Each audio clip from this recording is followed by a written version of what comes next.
ഒരുമിച്ച് ഒരേ ക്യാബിനിലാണ് ആമിയും വേദികയും ഇരുന്നതെങ്കിലും അവർ പരസ്പരം ഒന്നും സംസാരിച്ചില്ല. അതേസമയം വേദിക ഉണ്ടായിരുന്നതുകൊണ്ട് സ്വാതിക്കും ആമിക്കും ശ്രുതിക്കും പരസ്പരം സാധാരണ പോലെ ഇടപഴകാനും സാധിച്ചില്ല. എന്നാലും വേദികയുമായി ഉണ്ടായ എല്ലാ കാര്യങ്ങളും ആമി മെസ്സേജ് വഴി സ്വാതിയോടും ശ്രുതിയോടും പങ്കുവച്ചിരുന്നു. വേദിക, നമുക്ക് ഭക്ഷണം കഴിക്കാൻ പോവാം. ഉച്ചയ്ക്ക് 1 മണിയായപ്പോൾ അവരുടെ ക്യാബിൻ തുറന്നു വന്ന് ദർശൻ ചോദിച്ചു. യെസ്. അവനെ നോക്കിയൊന്ന് പുഞ്ചിരിച്ചുകൊണ്ട് മറുപടി കൊടുത്ത് വേദിക ചെയറിൽ നിന്നും എഴുന്നേറ്റു. പോകുന്നതിന് മുൻപായി ആമിയെ പകയോടെ അവളൊന്ന് നോക്കി. സ്വാതിയും ശ്രുതിയും അത് കണ്ട് പരസ്പരം ഒന്ന് നോക്കി. ദർശൻ വേദികയുമായി നേരെ പോയത് ഓഫീസിൻ്റെ മുകളിലുള്ള ഫുഡ് കോർട്ടിലേക്കാണ്. ഫുഡ് കോർട്ട് കണ്ട് വേദിക ഒന്ന് അത്ഭുതപ്പെട്ടു. ഒരു മൾട്ടിനാഷണൽ കമ്പനിയിലൊക്കെ കാണുന്ന രീതിയിലാണ് അവൾക്ക് തോന്നിയത്. വലിയ സെറ്റപ്പാണല്ലോ. വേദിക ദർശനെ കളിയാക്കുന്ന പോലെ ചോദിച്ചു. ഒന്നും പറയണ്ട, നിഖിലിൻ്റെ പരിപാടിയാണ്. കമ്പനിയുടെ മൊത്തം സെറ്റപ്പ് ഒന്ന് മാറ്റിയപ്പോൾ അവൻ പറഞ്ഞു ഫുഡ് കോർട്ട് നമുക്ക് അടിപൊളിയാക്കണമെന്ന്. ഇന്നലെ പരിചയപ്പെടുത്തി തന്നില്ലേ നിഖിലിനെ? അവളിനി മറന്നു കാണുമോ എന്ന് കരുതി അവൻ ഒന്നുകൂടി ഓർമ്മിപ്പിച്ചു. ആ, എനിക്ക് ഓർമ്മയുണ്ട്.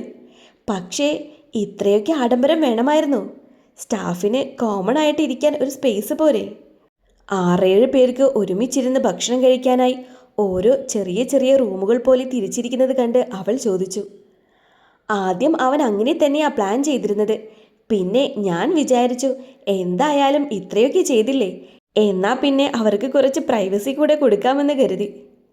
ചിരിയോടെ അങ്ങനെ പറഞ്ഞ് അതിലൊരു റൂമിലേക്ക് അവൻ അവളുമായി കയറി. ഞാൻ പറഞ്ഞില്ലേ അവൾ 2 കൽപ്പിച്ചാണ് വന്നിരിക്കുന്നതെന്ന്.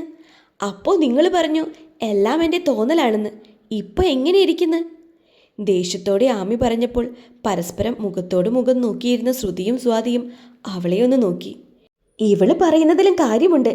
ദർശൻ സാറ് ഭക്ഷണം കഴിക്കാൻ വിളിച്ചപ്പോൾ ആ പെണ്ണ് ഇവളെ നോക്കിയ നോട്ടം നീയും ശ്രദ്ധിച്ചില്ലേടാ? ശ്രുതി സ്വാതിയോടായി ചോദിച്ചു. ശരിയാ, എനിക്കും തോന്നി. നീയൊരു കാര്യം ചെയ്യേ, ദാസാറിനെ വിളിച്ച് ഇപ്പോൾ തന്നെ കാര്യം പറ. അതിന് അച്ഛൻ എന്തോ അത്യാവശ്യ മീറ്റിങ്ങിന് വേണ്ടി പോയിരിക്കുകയല്ലേ. ഫോണൊന്നും എന്തായാലും എടുക്കില്ല. മാത്രമല്ല ഇനി അച്ഛനോട് പറഞ്ഞാൽ തന്നെ സാവകാശമല്ലേ കാര്യങ്ങളൊക്കെ ചെയ്യുള്ളൂ. ഇപ്പോഴത്തെ കാര്യത്തിന് ഞാൻ എന്ത് ചെയ്യുന്നാ നീ പറയുന്നത്? ഇപ്പോൾ എന്ത് കാര്യ? അതിനവർ ഫുഡ് കഴിക്കാനല്ലേ പോയിരിക്കുന്നത്. അവരെ 2 പേര് ഒന്നിച്ച് ഒറ്റയ്ക്ക്. ആമി അത് ആലോചിക്കാൻ പോലും വയ്യാത്ത രീതിയിൽ തല രണ്ടും വെട്ടിച്ചുകൊണ്ടിരുന്നു. അയ്യേ, അങ്ങനെയൊന്നും ഉണ്ടാവില്ല. ദർശൻ സാറ് ആൾ ഡീസൻ്റാണ്. പോടെ, അവരെന്തൊക്കെ സംസാരിച്ചു കൂട്ടുമെന്നാണ് ഞാൻ ഉദ്ദേശിച്ചത്. സ്വാതിയുടെ ചോദ്യം ആമിയുടെ മറുപടിയും കേട്ട് ശ്രുതി ചിരിച്ചു. നീ ഇങ്ങനെ വിഷമിക്കേണ്ട, നിഖിൽ സാറും കൂടെ കാണും. നിഖിലേട്ടൻ ഇന്ന് വന്നിട്ടില്ല. സൈറ്റിലെന്തോ വർക്കുണ്ടെന്ന് തോന്നുന്നു. ഇനിയിപ്പോൾ അവരൊറ്റയ്ക്കാണെങ്കിലും ഭക്ഷണം കഴിക്കുന്ന നേരം കൊണ്ട് അവരെന്ത് സംസാരിക്കുമെന്നാണ് നീ പറയുന്നത്? പോകുന്നതിന് മുൻപ് അവൾ എന്നെ നോക്കിയ നോട്ടം നീയും കണ്ടില്ലേ? കിട്ടിയ അവസരം അവൾ മുതലാക്കാതിരിക്കില്ല. എന്തൊക്കെ പറയുമെന്ന് ആർക്കറിയാം? മാത്രമല്ല അവളുടെ ഫാദറുമായി അച്ഛന് വർഷങ്ങളായുള്ള പരിചയമാ.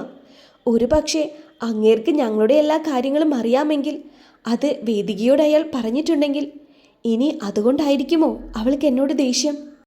നീ കാട് കയറി ചിന്തിക്കാതെ എൻ്റെ ആമി. അന്ന് ചെന്നൈയിൽ വെച്ച് ദർശൻ സാറ് ഇവരെ മീറ്റ് ചെയ്തപ്പോൾ ഞാനും കൂടി ഉണ്ടായിരുന്നതല്ലേ. അങ്ങനെ എന്തെങ്കിലും അവർക്ക് അറിയാമായിരുന്നുവെങ്കിൽ അവരെ എന്തെങ്കിലുമൊക്കെ ചോദിക്കില്ലേ സാറിൻ്റെ അടുത്ത് അതിനെ പറ്റിയിട്ട്? എന്നാലും എനിക്കൊരു സമാധാനവുമില്ല. ഇപ്പോൾ എനിക്ക് അവിടെ ചെല്ലാനുള്ള ഒരു ഐഡിയ നിങ്ങൾ പറഞ്ഞതാ. അതിനെന്തിനാ പ്രത്യേകിച്ചൊരു ഐഡിയ? നീ അവിടെ പോയി ഭക്ഷണം കഴിക്കേ. അങ്ങോട്ടേക്ക് ചെല്ലേണ്ട താമസം അങ്ങേര് ആ നിമിഷം തന്നെ എന്നെ ഗെറ്റ് ഔട്ട് അടിക്കും. പിന്നെ അവളുടെ മുൻപിൽ ഞാൻ ഒന്നുകൂടി നാണം കെടും. എന്താ പെണ്ണുങ്ങളെ, ഭക്ഷണമൊന്നും കഴിക്കണ്ടേ? അവരുടെ ഫ്രണ്ടും കൊളീഗുമായ കൃഷ് എന്ന കൃഷ്ണ ഡോർ തുറന്നു വന്ന് ചോദിച്ചു. ആമി അവനെ ഒന്ന് കൂർപ്പിച്ചു നോക്കിയതല്ലാതെ ഒന്നും മിണ്ടിയില്ല. ഷെടാ, ഇതെന്താ ആരുമൊന്നും മിണ്ടാത്തത്? എനിക്ക് വിശക്കുന്നു, നമുക്ക് പോയി കഴിക്കാം. നിനക്ക് വിശക്കുന്നുണ്ടെങ്കിൽ നീ പോയി കഴിക്ക്, ഞങ്ങളുടെ കാര്യം നോക്കണ്ട.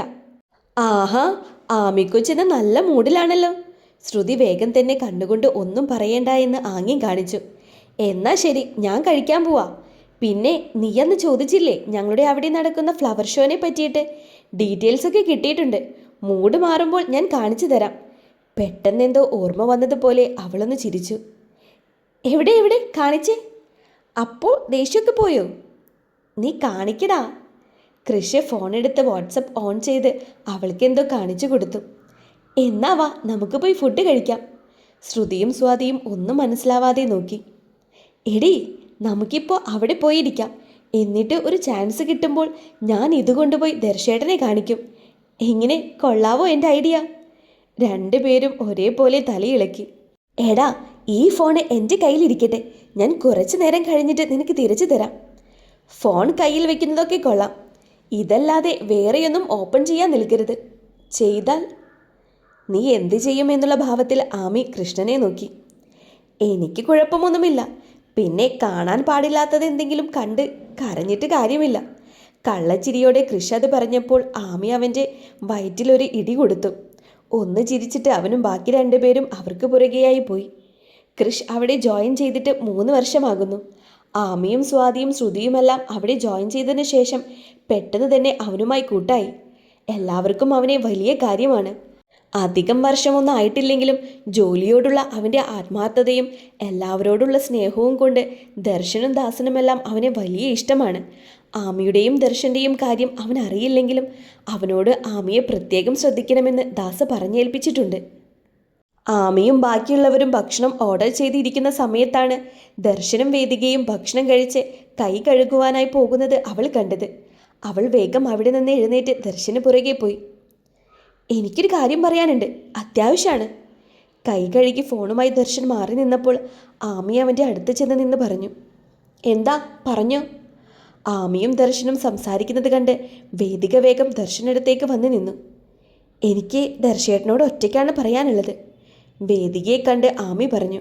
ദർശൻ ഒരു നിമിഷം ആമിയെയും വേദികയെയും മാറി മാറി നോക്കി. വേദിക, കുറച്ചു നേരം മുൻപ് അച്ഛനൊരു മെസ്സേജ് അയച്ചിട്ടുണ്ടായിരുന്നു. ഉച്ചയ്ക്ക് ശേഷം വേദികയോട് ഹോസ്പിറ്റലിലേക്ക് ചെല്ലാൻ പറഞ്ഞു. ഞാൻ ഡ്രൈവറോട് പറഞ്ഞ് ഏൽപ്പിച്ചിട്ടുണ്ട്. താൻ താഴെ പോയിക്കോ, ആളവിടെ വെയിറ്റ് ചെയ്യുന്നുണ്ടാകും. നമുക്ക് ഈവനിങ് വീട്ടിൽ വെച്ച് കാണാം. വേദിക ദേഷ്യത്തോടെ ആമിയെയൊന്ന് നോക്കി. ഇത്തവണ ആമിയുടെ മുഖത്തായിരുന്നു വിജയച്ചിരി. എന്താ നിനക്ക് പറയാനുണ്ടെന്ന് പറഞ്ഞത്? വേദിക പോയിട്ടും അവൾ പോയ ഭാഗത്തേക്ക് തന്നെ നോക്കി നിൽക്കുന്ന ആമിയോടായി ദർശൻ ചോദിച്ചു. ഇത് കണ്ടോ, നമ്മുടെ കൃഷ്ണൻ്റെ സ്ഥലമില്ലേ, ചോനക്കര. അവിടെ നടക്കുന്ന ഒരു ഫ്ലവർ ഷോയാണ്. അതിന് നിന്നെ കൊണ്ടുപോകണമെന്നായിരിക്കും. എനിക്കിപ്പോൾ സൗകര്യമില്ല. താല്പര്യമില്ലാതെ ദർശൻ പറഞ്ഞു.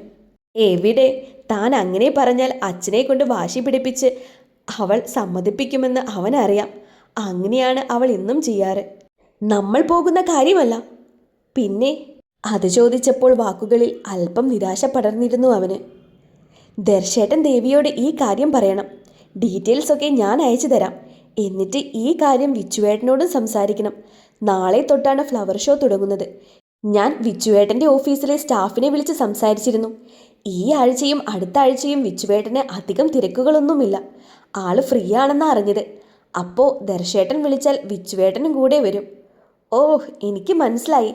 അപ്പോൾ അവരെ തമ്മിലൊന്ന് കൂട്ടിമുട്ടിക്കണം അല്ലേ? അതെ, പക്ഷേ അതിൻ്റെ ഇടയ്ക്ക് ദർശേട്ടൻ വേണ്ട. പിന്നെ അവരോട് മാത്രമായി തനിയെ പോകാൻ പറഞ്ഞാൽ അവർ സമ്മതിക്കുമോ? അതിന് അവരറിയുന്നില്ലല്ലോ അവർ തനിയെയാണ് പോകാൻ പോകുന്നതെന്ന്. നീ എന്തൊക്കെയായി പറയുന്നത്? കാർ സ്റ്റാർട്ട് ചെയ്യാൻ പോകുന്ന നിമിഷം വരെ അവരറിയില്ല അവർ തന്നെയാണ് പോകുന്നതെന്ന്. കുറച്ചുകൂടി വ്യക്തമായി ഒന്ന് പറഞ്ഞു തരുമോ? അതായത് നിങ്ങൾ 3 പേരും ഒന്നിച്ചു പോകാനായി പുറപ്പെടുന്നു. പക്ഷേ കൃത്യസമയത്ത് ഞാൻ രംഗപ്രവേശനം നടത്തുന്നു. ദർശേട്ടന് അർജൻറ്റായിട്ടൊരു മീറ്റിംഗ് ഉണ്ടെന്ന് ഞാൻ പറയുന്നു. എങ്ങനെ? അപ്പോൾ യാത്ര വേണ്ടെന്നവർ വെച്ചാലോ? അത് പിന്നെ ഉറപ്പാണല്ലോ. അതിനല്ലേ ഞാനുള്ളത്. ദേവി ഒരുപാട് ആഗ്രഹിച്ചു പോയി. ദേവിക്ക് പൂക്കളെന്ന് പറഞ്ഞാൽ ജീവനാണെന്ന് വിച്ചുവേട്ടൻ അറിയില്ലേ എന്നൊക്കെ പറഞ്ഞ് ഞാനൊന്ന് സെൻറ്റി അടിക്കും. അതിൽ വിച്ചുവേട്ടൻ വീഴും. ഉറപ്പാണോ? പിന്നല്ലാതെ. എന്തോ, ആർക്കറിയാം ഇതൊക്കെ വർക്കൗട്ട് ആവുമെന്ന്. നമുക്ക് നോക്കാന്നേ. കിട്ടിയാൽ ഊട്ടി, ഇല്ലെങ്കിൽ ചട്ടി. ആമി കണ്ണിറുക്കി കാണിച്ചുകൊണ്ട് പറഞ്ഞു. എന്നാ ശരി, ഞാൻ ഭക്ഷണം കഴിക്കാൻ പോട്ടെ.